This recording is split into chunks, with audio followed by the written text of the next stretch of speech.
Before Cordero Patterson and Randy Moss, Gene Washington wore number 84 for the Minnesota Vikings. The wide receiver played 6 seasons with the Vikings in the late 60s and early 1970s. And now Washington's daughter, Maya, is following the impact her father and his college teammates from Michigan State had on the game and really in society in the larger sense. In a new documentary, it's called Through the Banks of the Red Cedar. And Maya and Gene Washington join me now in studio. Thank you both for being here. Thanks, Tom. This is such a delight, Gene, because I was a big fan of yours when I was a wee little bit of a kid, about age 9, when you went to the Super Bowl against the Kansas City Chiefs. And, you know, in those years, we thought the Vikings would go to every Super Bowl. Turns out now that is not quite the case. But your daughter came up with the idea for this documentary, and we're going to explain what it's about in a moment. But how proud of you are of her? Hey, I'm very, very proud because I came from a completely segregated situation down in Texas, and Duffy Daugherty recruited me to go to Michigan State. And so for my daughter, after all of these years, to want to do a documentary, because there was a whole lot of other African-American players who were going to Michigan State, and we were able to win national championships and also Big Ten championships. And so for her to want to do a documentary about those times, I think this is really fantastic. And it was very groundbreaking, Maya. And what gave you the idea? What was it that kind of set this in motion? Well, it was the death of his teammate, Bubba Smith, and the anniversary of his death is actually coming up on Monday, August 3rd. And I went to the memorial service with my dad, and I was so moved by not only seeing my dad and his teammates and seeing him in a different light for the first time in my life, but his football career happened before I was born. And so it was the first time I started to hear these stories about Duffy Daugherty, the impact that he and his teammates really ultimately had on the face of the game. And that just inspired me to kind of research and learn more and turn it into a film. Now, as we look at a clip from the documentary, you're going to see your dad and some of his teammates on the sidelines at the Big Ten Championship just last year with Michigan State. And explain to us, as we look at this, where the name of this documentary comes from. So there's the opening line of the Michigan State fight song goes, "On the banks of the Red Cedar." And so for me and my generation, it's been, 50 years since these things happened. So it's through the banks of the Red Cedar that my siblings and I were granted great opportunities because of my dad's scholarship. And ultimately, the players that we see today of all backgrounds, of all schools, really have a lot to pay homage to Michigan State for opening doors for African Americans when others weren't at the speed that they were. Now, in addition to her filmmaking talents, she also has a nice voice. She yes. could maybe also go into singing.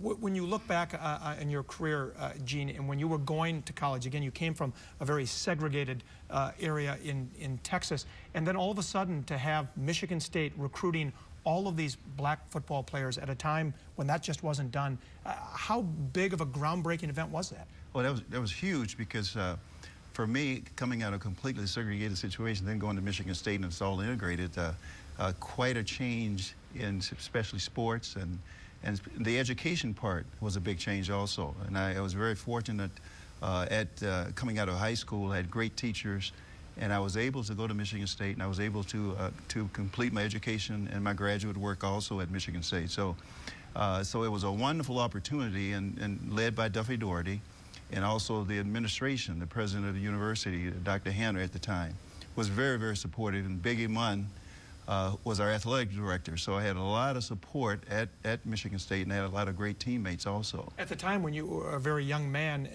are you understanding the impact that you're having, kind of like Jackie Robinson did years before? No, as I think back, at that time, everything was moving so fast that I didn't really have time to really think about what I was going through. But now, after looking back on the situation, I can understand the significance of it. For example, the voting rights that we, this week, we're celebrating that. And at the time when I was in Texas, we didn't have the right to vote. That was one of the things that we didn't have at that time. So as I've gotten older and all of these things are changing, I kind of think back on how blessed I was to have a chance to go to Michigan State. And Maya, you focused on not just your dad, but also Clinton Jones, who, by the way, another former Minnesota Viking running back, also a #1 draft choice. Bubba Smith, who everybody's familiar with Bubba Smith, yeah. also went on to an acting career. And then George Webster. And you kind of look at this through their eyes and yours. Exactly. I think that was the most profound thing for me. It's embarrassing to admit that, you know, I've spent pretty much every day of my life with my dad except for summer camp and going off to college. But I didn't know he was a first-round draft pick. I didn't know that he and his teammates had made such a historical contribution that I think the record still stands. To have 4 guys from the same school all go in the first round is pretty unprecedented. So for me, I'm really interested in sharing their stories, and with Bubba Smith and George Webster having passed away. I don't know that people in my generation know either of them or even know of Bubba Smith outside of his movie career, the contributions that they made to the sport. And you chose to shoot this during the 2014 Michigan State season, which of course was very successful. Tell me about why you decided to do that as we look at another clip from the documentary. It was one of those great serendipitous things that happened, and that's kind of been how this project has been. It's been a completely indie journey, and so as we've gone along, initially I thought, oh, it's a great story about these guys, old guys, you know, who did these things in the 60s, but while our cameras are rolling, this amazing thing is happening at Michigan State, and so they're back on top in ways that we haven't seen from them in almost 50 years. So there's been a lot of really cool serendipitous things happening. Trey Waynes is a #1 pick to the Vikings. He's wearing Clinton Jones's number 26. And so those kinds of really cool coincidences and milestones have really given me a lot of encouragement as I've continued with the project. And speaking of the Minnesota Vikings, I think we have a picture of you from your Vikings playing days. Do you still follow the Vikings? You live here in Minnesota. How closely do you follow? I'm very close to the Vikings, and I follow the Vikings. That's my team. And one of these years, and I'm looking forward to it, we will make and win the Super Bowl. Hey. You won't. You predicting this year or soon? This year. Okay. Well, there you have it. We have that on. We're going to save this clip and hold you to that. You played in the first Super Bowl, which you were heavy favorites against Kansas City, and it didn't quite happen. But this year, you say it's going to.